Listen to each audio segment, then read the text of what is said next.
Hola con todos, bienvenidos a un nuevo episodio de Hablando de Salud con el Dr. Chris. Tenemos muchos temas interesantes por compartir. Este es un episodio más que hemos decidido compartir con grandes amigos junto con su experiencia para poder dirigir y conducir los cuidados de su salud. Quiero referirme un poquito acerca del tema que vamos a desarrollar el día de hoy. Son temas referentes a la glándula tiroides. Yo soy cirujano de cabeza y cuello con más énfasis en tiroides. Y apenas este pequeño órgano, que es la glándula tiroides, se podría desarrollar varios temas que nos llevarían días de charla y análisis, pero vale la pena hacerlo porque la tiroides y la afectación que puede causar en la misma puede terminar ayudando a varias personas el desarrollo de la conducción de los temas de salud que vamos a proponer el día de hoy. Bienvenidos todos nuevamente, es un gusto poder dirigirnos a ustedes. Y tenemos hoy el gusto de poder tener como invitado a un gran amigo de la casa, a un gran amigo y colega que junto con su experticia nos permite cuidar adecuadamente de nuestros pacientes. Es el doctor Fernando Yerobi, a quien damos la bienvenida. Fer, muchas gracias tu visita, muchas gracias por participar en este conversatorio, en este podcast para poder llegar hasta nuestros pacientes. Me gustaría pues que te presentes, me gustaría que nos cuentes un poquito de tu formación y cómo llegó esta intención de ser médico nuclear. Muchísimas gracias, Chris. Como ya lo dijo anteriormente, bueno, mi nombre es Fernando Yerobi, yo soy médico nuclear. Me gradué en la Universidad de Uruguay, allá en la Universidad de la República en Montevideo, Uruguay. Y bueno, básicamente te voy a ser muy franco, la medicina nuclear nace desde que soy muy pequeño, gracias a mi padre. Mi padre también es médico nuclear, es Mauro Yerobi, y siempre lo acompañé, siempre estuve con él presente en varias etapas de su trabajo. Él trabajó mucho en el hospital militar y pues la verdad siempre le caía, siempre iba a verlo y todo lo demás, entonces siempre me interesó ser médico. Y veía que hay muy poco medicina nuclear, muy poco médico aquí en Ecuador. Entonces, cuando ya decido seguir medicina en la Universidad Católica, realmente, pues creo que siempre me planteé decir que voy a hacer medicina nuclear debido a la escasez. Entonces dije, vamos, voy a buscar y voy a ver dónde puedo hacer esta especialización, ¿no? Entonces, bueno, ya una vez graduado de médico, me pongo a buscar todo lo que es medicina nuclear. Y bueno, no te voy a negar que busqué en muchos países, busqué en Colombia, busqué en Argentina, incluso en España. Y finalmente, escribo a las personas en Uruguay, los cuales han sido muy amables, son una gente espectacular, mi gente uruguaya. Y entonces, desde el principio siempre fue muy bien recibido. Entonces, sí, cuéntame. Qué interesante, la verdad. Nosotros hemos ido analizando algunos escenarios de nuestras vidas como formación y nada es por coincidencia, ¿no? Eh, Casualmente tu influencia familiar, que fue de gran apoyo para poder orientar tu formación, terminó pues dirigiéndote a lo que hoy es tu estilo de vida, medicina nuclear. Pero tuviste que recorrer algunos lugares para quizá elegir el mejor escenario para poder formarte. Es algo que coincidimos nosotros. Yo también estudié en Brasil y bueno, llegar hasta allá tuvo varios escenarios hasta que finalmente podemos estar acá compartiendo con nuestros pacientes. Yo quería, Correcto. pues, el día de hoy poder desarrollar algunas inquietudes que como colegas nosotros tenemos junto con nuestros pacientes. Yo creo que compartes la misma sensación que tenemos al tratar a nuestros pacientes. Quería empezar por algo muy importante. Muchos de ellos, al escuchar palabras extrañas como radioactivo, como yodo, ellos sufren algunas veces confusiones con respecto a la terapia que ellos van a utilizar. Me gustaría empezar por el antecedente. Quizá tú eres el mejor representante de poder indicarnos de dónde nació el yodo radioactivo, qué es esto de la radioactividad, en qué se utilizó inicialmente el yodo radioactivo. Quizá tú eres el encargado de poder desarrollar estas respuestas. Bueno, sí, la verdad el tema de radiación, como tal vez lo conocemos, empieza con Röntgen a nivel de tema de rayos X, ¿no? Él experimentando realmente hace una adquisición de una imagen, de acuerdo a su esposa, que es la típica mano que La nosotros mano, ¿verdad? vemos Sí, sí, sí. con el anillo. Entonces eso llama mucho la atención al ámbito médico. Y Henry Becquerel, que de hecho es considerado el padre, si bien nosotros usamos los Curies, que realmente ya vamos a Ya hablar vamos a hablar después de por eso. qué de Madame Exacto. Curie, Pero Henry Becquerel fue realmente y es considerado el padre de todo lo que es la radiactividad. Es por eso que, por ejemplo, países como Estados Unidos hablan mucho del Becquerel y no utilizan el curio que utilizamos nosotros. Entonces, él experimenta y hace un descubrimiento sobre los rayos de uranio, que fue realmente la parte inicial para que Madame Curie haga su investigación al respecto de eso, y por supuesto después de eso lleva a que ella descubra todo lo que es el polonio y el radio, ¿sí? Que después, por supuesto, hizo que sea un descubrimiento espectacular. El radio, de hecho, fue utilizado inicialmente como terapia para muchos cánceres, e incluso hubo también el tema que el radio era muy fluorescente y mucha gente utilizaba eso como pintura, que al final le generó un cáncer, ¿no? Pero sí, y ahí entre paréntesis, ¿no? Cabe destacar, yo también tengo alumnos a quienes siempre converso, y aunque parecería irrelevante conversar un poco de la historia es el antecedente de las personas que cometieron quizá los primeros experimentos, quizá errores y experiencias también buenas para nosotros perfeccionar y hoy poder utilizarlos. Y pues uno de ellos, algo que a mí siempre me agrada recordar, es que estos descubrimientos les llevaron a ganar el premio Nobel a muchos de estos personajes, ¿no es cierto? Por supuesto. La medicina está respaldada por mucha ciencia, mucho conocimiento, y Marie Curie, si mal no recuerdo, es la primera dama en ganar un premio Nobel de física, pero también en ciencias, ¿verdad? En ciencia, en química, exactamente. Ella, no recuerdo exactamente el año, pero debe ser es 1902 o 1908, que ella recibe el premio justamente por este descubrimiento de la radiactividad, ¿no? Tanto del polonio como del radio. Y bueno, por supuesto, después sigue su investigación. Ella, lastimosamente, por el tema, antes no se conocía todo este tema de la radiactividad, y por supuesto ella fue una de las primeras en ser muy afectada por la radiación, ¿sí? Debido a que trabajaba con sustancias radiactivas bastante fuertes.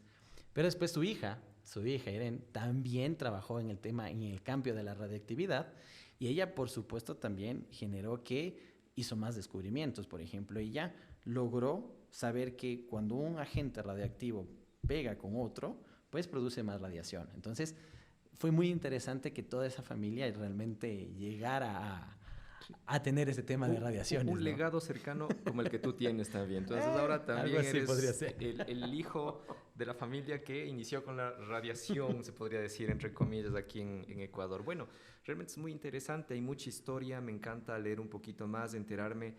Y lógicamente estos errores que cometió estos descubridores, porque fueron no errores que ellos incurrieron en hacerlo, sino que no lo conocían. Pero al descubrir lo que iba sucediendo, con el tiempo, pues ahora se ha convertido en una práctica extremadamente segura, al punto que para poder usar yodo radioactivo se tiene que tener muchos permisos de funcionamiento, requisitos y también entidades preparadas para recibirlo, ¿no? No se puede recibir en cualquier lugar, ¿o me equivoco? No, correcto. O sea, y de hecho a nivel mundial se ha hecho mucha legislación con respecto al tema del yodo radioactivo, porque claro, a medida que se fue descubriendo y que, bueno, no llegamos al tema que justamente en Boston, ¿sí? Es cuando se empieza a iniciar. También hay unos rumores por ahí que quizás en la Segunda Guerra ayudó en algo el tema del yodo radioactivo, pero realmente hay mucho descubrimiento en la ciudad de Boston que empiezan a tratar el tema con pacientes, bueno, al principio obviamente con ratones y todo, y se descubre que el yodo radioactivo, que la glándula tiroidea incorpora este yodo. Entonces ahí es cuando se empiezan a dar los primeros pacientes, sobre todo con tema de hipertiroidismo, ¿no? Sí. Ahí es donde... De hecho, los tratamientos instaurados inicialmente fueron enfocados para la hiperactividad de la glándula tiroides, denominada hipertiroidismo. Fue ahí Correcto. Que se empezaron a descubrir las bondades que el yodo radioactivo podría producir en estos pacientes, y fue motivo de una revolución en el manejo de las enfermedades de la glándula tiroides, porque se creía que podían resolver algunas cosas. Se empezó a dar yodo radioactivo por algunas situaciones, se empezó a dar radiación por muchas cosas, ¿no? Correcto. Por dolor, por alteración dental, por cualquier cosa, se creía que la radiación podría ser efectiva. Sin embargo, bueno, el tiempo, la evolución nos permitió orientar en forma específica, y en este caso una de las bondades más grandes que tiene nuestra glándula tiroides es que es yodo captante. Entonces al mezclarlo o al combinarlo y hacerlo radioactivo, la radiación llegará hasta la glándula tiroides o sus residuos, hablando en términos de cáncer en este caso, que es ahora creo que la bondad más grande de utilizarla, y ejercerá un tratamiento ablativo eliminando la función o la mitosis de estas células residuales. Fíjate que es muy interesante, a mí me encanta un poquito de la historia. Y solamente para recordar, a nuestros pacientes escuchan términos extraños, ¿no? Como por ejemplo, me dieron 100 de milicuris, no sé ni qué, nosotros sabemos gramos, miligramos, ¿no? Y el milicuri sale de esta historia cortita que contamos de Madame Curie, ¿no? Marie Curie, quien fue que una de las primeras damas que desarrolló la radioactividad y ganó el premio Nobel. Entonces, en honor a ella, la dosificación lleva su nombre, Millie Curie en este caso. Y es un poquito de historia para que sepan de dónde vienen estos nombres un poquito extraños. Bueno, sabes, en mi práctica cotidiana, yo pienso que la mayoría de mis pacientes que trato actualmente, quizá el 90% más, son pacientes con cáncer de tiroides. Si bien no todos los tipos de cáncer de tiroides se trata de la misma forma, pienso que un gran porcentaje requieren de tratamiento ablativo con yodo radioactivo. Yodo radioactivo tampoco se da a todos los tipos de cáncer, se da a aquellos que requieren. Generalmente tumores que han ganado un tamaño o diseminación mayor que los tumores iniciales. Generalmente los tumores menores de 1 centímetro o menores que 2, a veces no se da yodo. Y existen las otras excepciones y existen estratificaciones. No vamos a ahondar mucho ese tema porque es motivo de una charla muy extensa de tipo científica. Lo cierto es que cuando un médico ha determinado que un paciente requiere yodo radioactivo, se analiza la dosis y enviamos al Centro de Medicina Nuclear, que el doctor Yerovi, junto con su padre y sus colaboradores, así lo dirigen. Pero el momento que elegimos a nuestro paciente y le decimos que le vamos a dar yodo, empiezan las primeras preguntas que son de dominio, ¿no? La mayoría de los pacientes tiene, primero, temor a lo desconocido. Correcto. Segundo, han escuchado y han visto tantas cosas en el internet que terminan confundiéndose. Y entre ellas, bueno, vamos a hablar de las preguntas más frecuentes.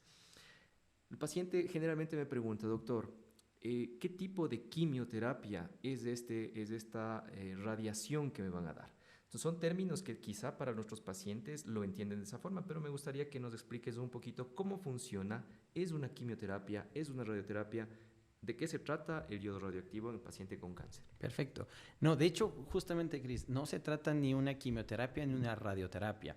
Lo que estamos haciendo es dando un poco de radiactividad o brindando un poco de radiación para que esas células, las células como ya muy bien lo explicaste, reciban un porcentaje de radiación y se destruya. Pero bien que lo mencionas, porque los pacientes cuando llegan al centro muchas veces piensan que es una quimioterapia, que va a ser una caída de cabello, que van a tener estragos muchos, que por ejemplo vómito y todo esas, y en realidad no es así. La verdad es mucho más inocuo. El tratamiento consiste en administrar una dosis, es un agua.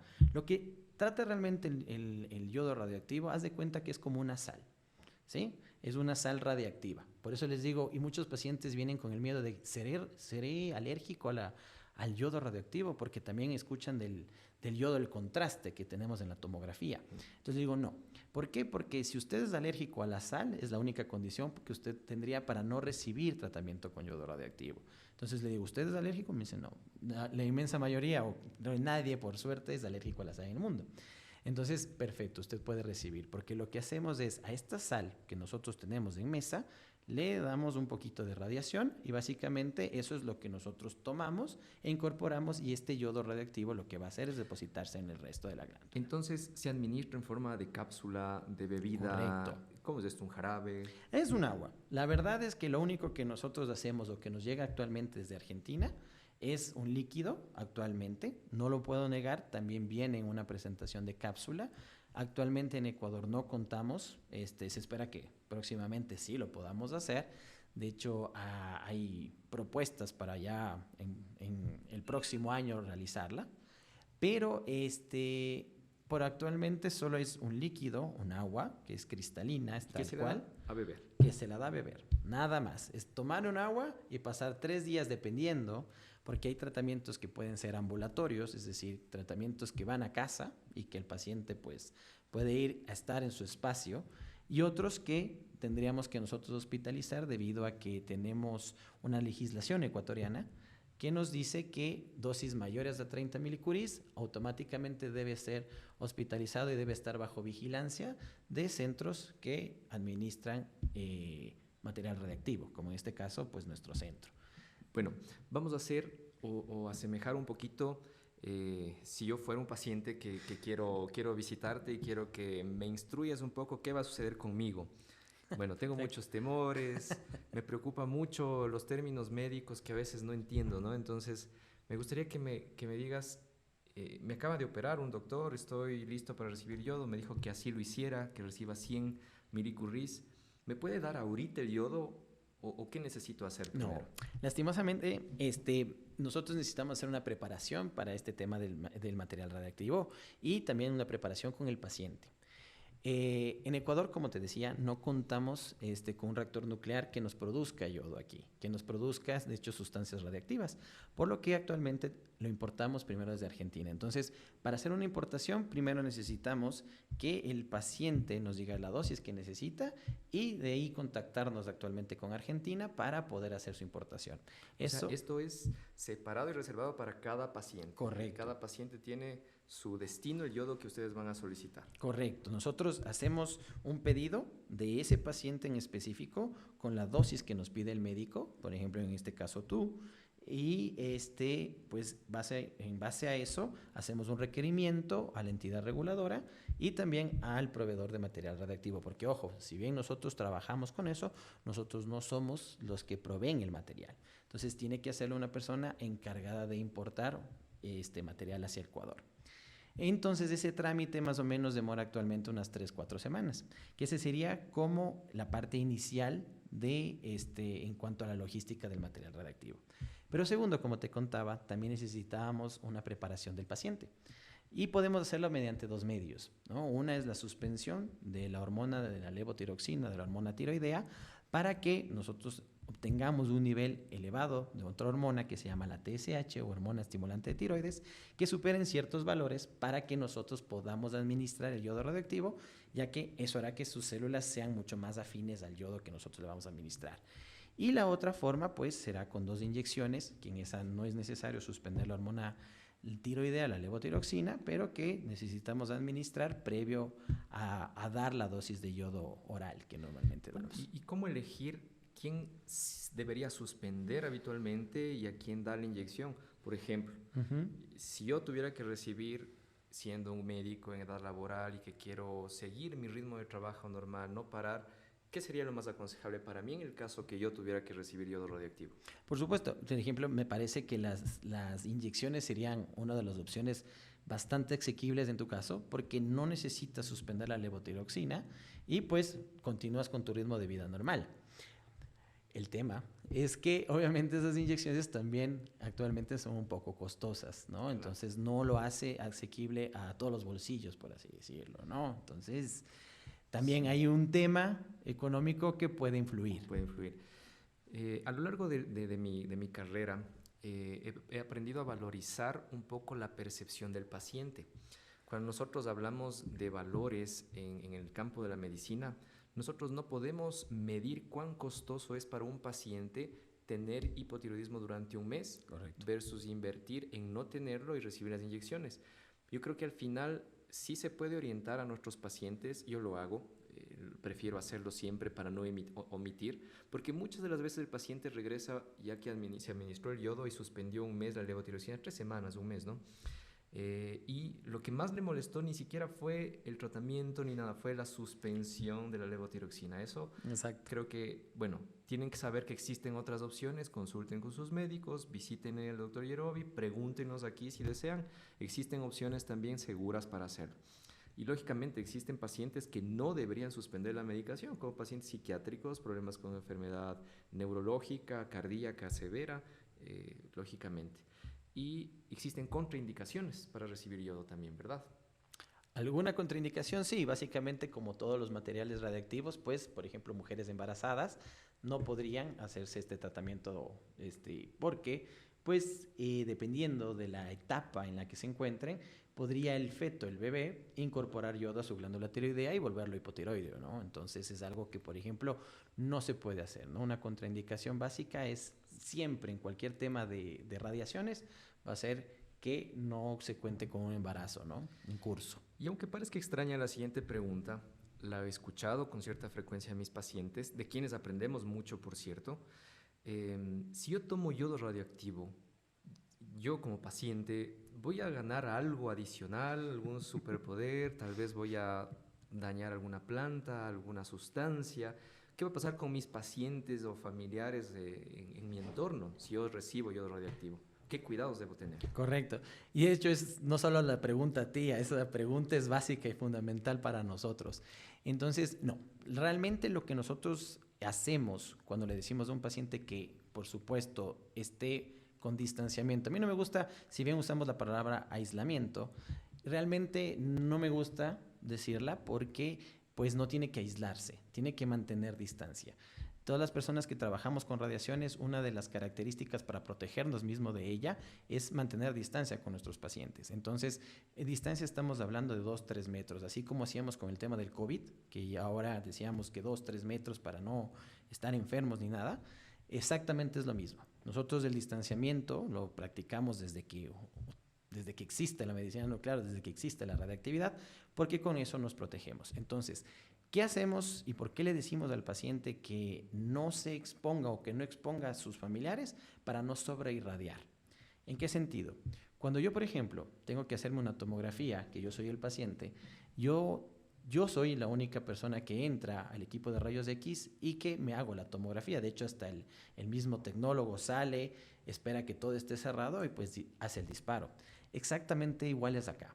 ¿Sí? La idea es que yo no tenga que dar o que hacer ganar más radiación a mis familiares porque pues no es lo correcto. Innecesario. Exactamente. Entonces no irradiemos de manera innecesaria.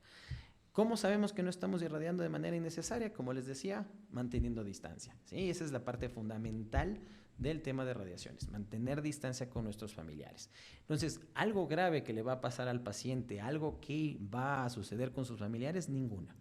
¿Sí? Si el paciente que toma radiación, o sea, que toma el yodo radioactivo, nosotros le decimos no va a afectar a ninguna de sus estirpes, no va a afectar sus órganos reproductores, no va a hacer absolutamente nada de eso, por supuesto, sobre todo si hablamos de primeras dosis. Ya si hacemos de dosis repetidas, quizás ya es un poquito más del tema y cambia un poquito. Pero si va a ser, por ejemplo, por primera vez, pues decimos esté tranquilo, esto no va a pasar, no más allá, y pues a su familiar menos.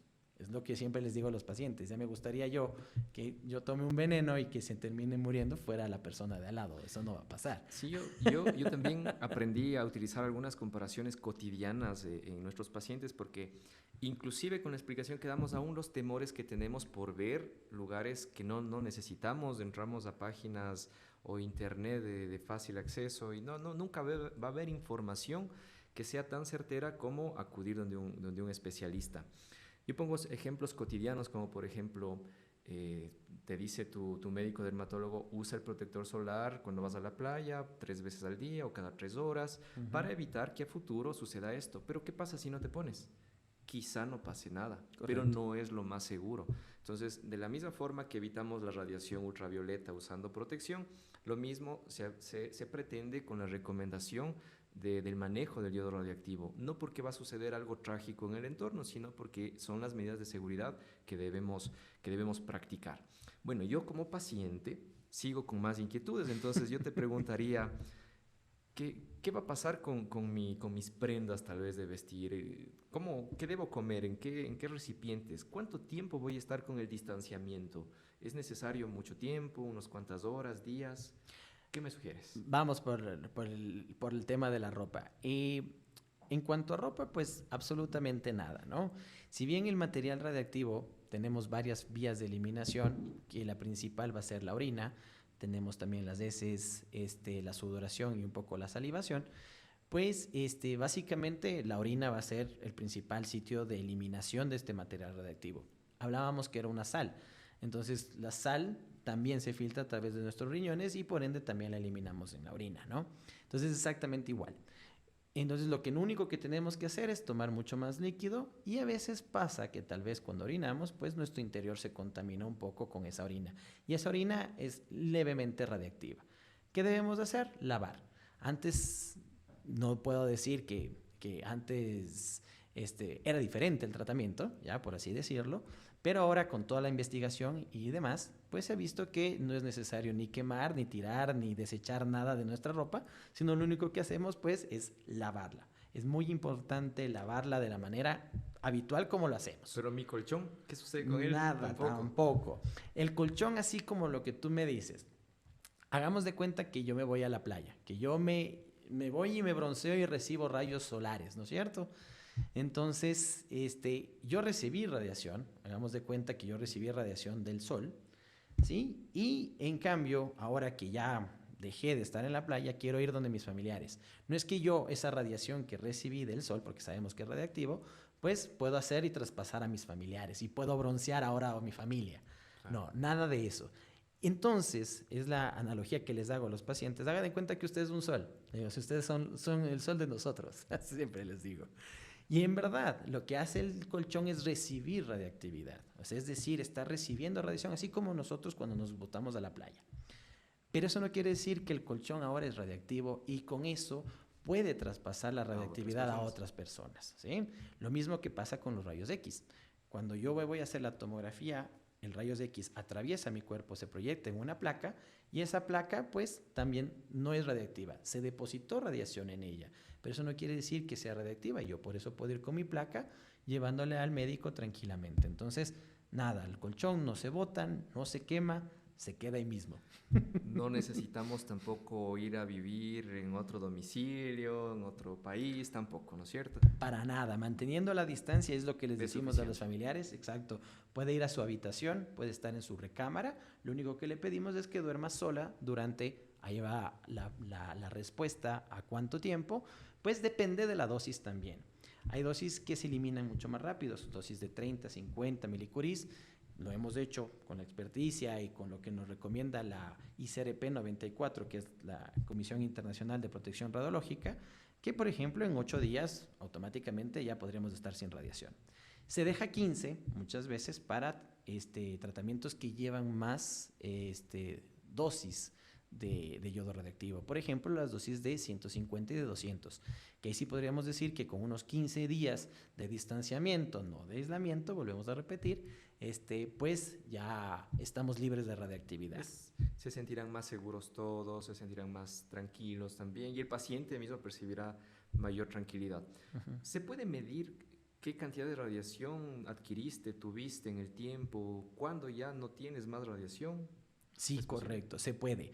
Siempre hay datos estimativos, por ejemplo, de cuándo un paciente absorbe, cuánto dosis le damos y qué tan rápido elimina, porque lo mismo, depende del paciente qué tan rápido también sea su eliminación. Habrá pacientes que tienen tal vez una mayor cantidad de gramos de tejido que eliminen un poco más lento que quizás los que tienen un poco menos. Y también depende de la parte fisiológica, ¿no?, de cada uno. Entonces se puede hacer una curva, establecer y por supuesto dependiendo de eso, con cálculos físicos, con cálculos matemáticos, se determinará qué dosis recibió ese paciente y cuánto de sus órganos que están ahí, pues también recibieron esa radiación. Uh-huh. Bueno, para eso es justamente la ciencia que se encarga del estudio de la función de la medicina nuclear, pues esto es parte de tu experticia, ¿no? Son muchos datos técnicos que solamente van de la mano de un verdadero profesional. Bueno, creo que estamos aclarando muchas dudas que yo mismo las tenía en un inicio. Después, con la formación en mi carrera y aprendiendo de mis pacientes, supe ir desenvolviendo la mayoría de las preguntas. Y quizá esta es, para mí, quizá la más controversa, digámoslo de esa forma. ¿Qué tipo de sal debo utilizar? ¿Qué alimentos debo recibir? ¿Hay alguna dieta, no sé, exclusiva, extrema, previo y después?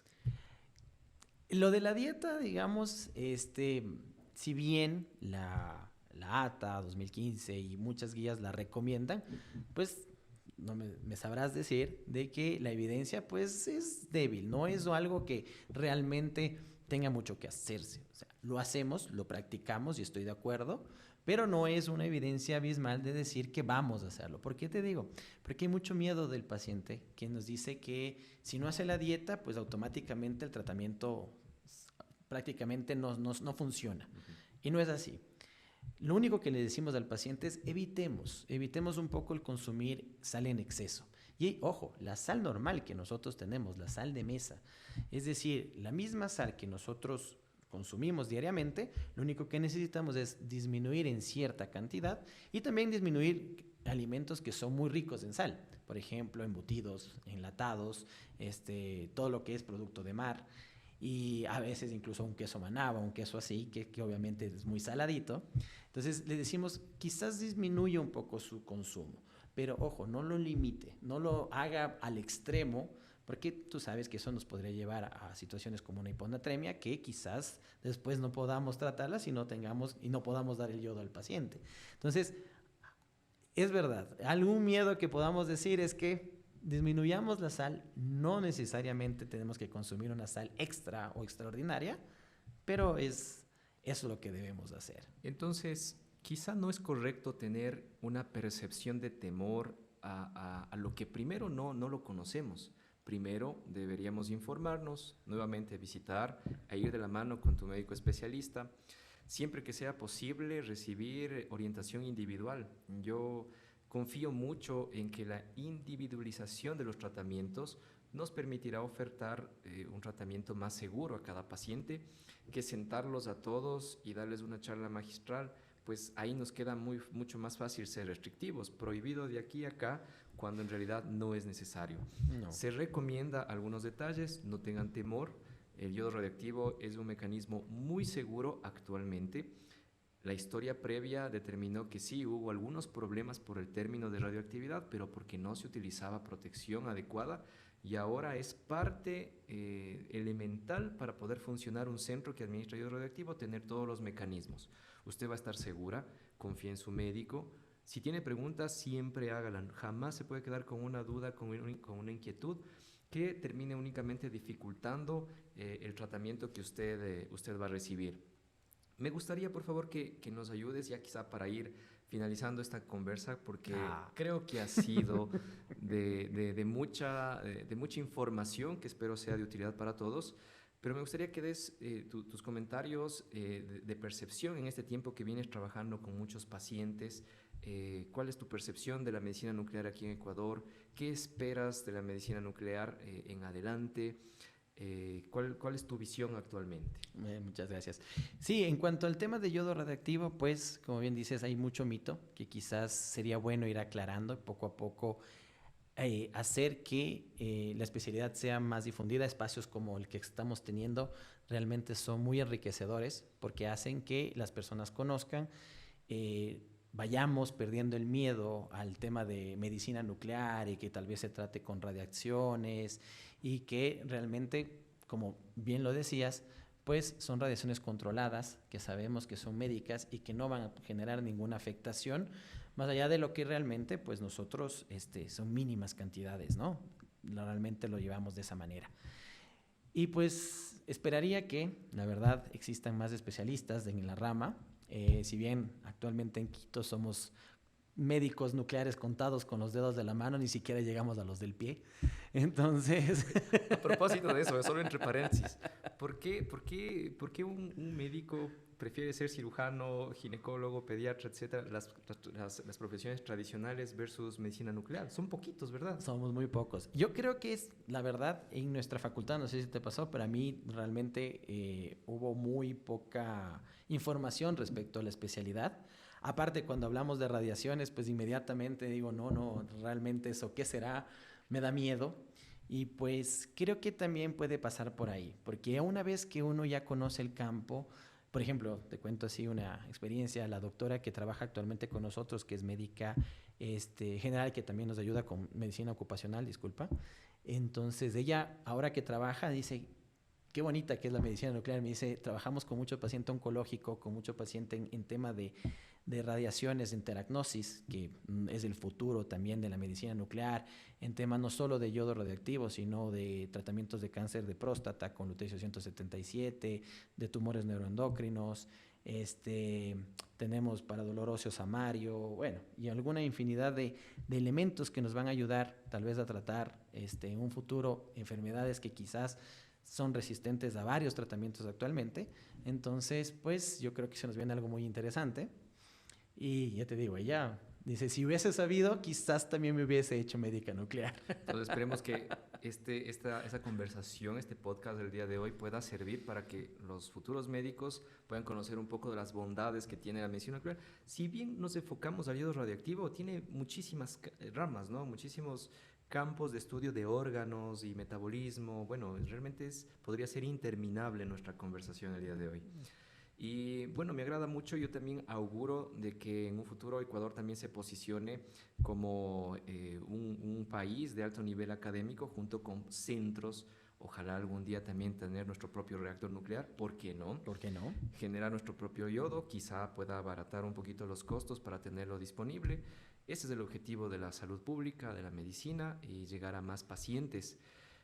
Aunque te había dicho que quizá vamos a finalizar el podcast en unos minutos más, tenía mi última pregunta. Dale. Las enfermedades de tiroides, el cáncer de tiroides afecta con mucha más frecuencia a partir de los 30 años en adelante. Muchos de estas personas están en edad reproductiva. ¿Qué sucede con los pacientes que reciben yodo? ¿En qué tiempo se podría sugerir que retomen la intención de ser padres o poder quedarse embarazada en caso de una dama? Sí, ahí todavía también existen a ciertos, digamos, parámetros que podríamos manejarnos dependiendo de las guías y de la expertise que tenga cada persona, ¿no? Pero la recomendación básica, nosotros, si bien el yodo puede que afecte un poco al tema gonadal, al tema de aparato reproductor, tanto en hombre como en mujer, sabemos que a los 4 meses en varón y a los 6 meses en mujer, automáticamente ya nosotros podríamos decir a una persona que se embarace. Antes se decía que teníamos que esperar hasta el año, que eran 12 meses. Actualmente han bajado los tiempos, nos han dicho que ya con 6 meses pues es bastante bueno el tiempo, y sobre todo incluso porque también en 6 meses sabemos qué tan bien o qué tan mal nos fue con todo el tema del tratamiento. Porque si el paciente quizás tal vez tenga que volverse a reintervenir quirúrgicamente o tal vez tengamos que volver a administrar yodo radioactivo porque, bueno, no tenemos un método 100% infalible, le podemos decir, pues entonces ya en 6 meses sabemos muy bien cómo nos fue con la terapia, cómo nos fue con ese paciente y pues una vez que esté libre de esta enfermedad, adelante. Está libre para continuar con su vida. Exacto. Claro, a propósito de estos últimos comentarios, la medicina no es una ciencia absoluta. Siempre se pretende elegir, seleccionar al paciente para enfocar o enrumbar el tratamiento más adecuado. El primer requisito para un paciente recibir yodo radioactivo es no tener su tiroides, en el caso del cáncer en este caso, y tampoco lesiones metastásicas.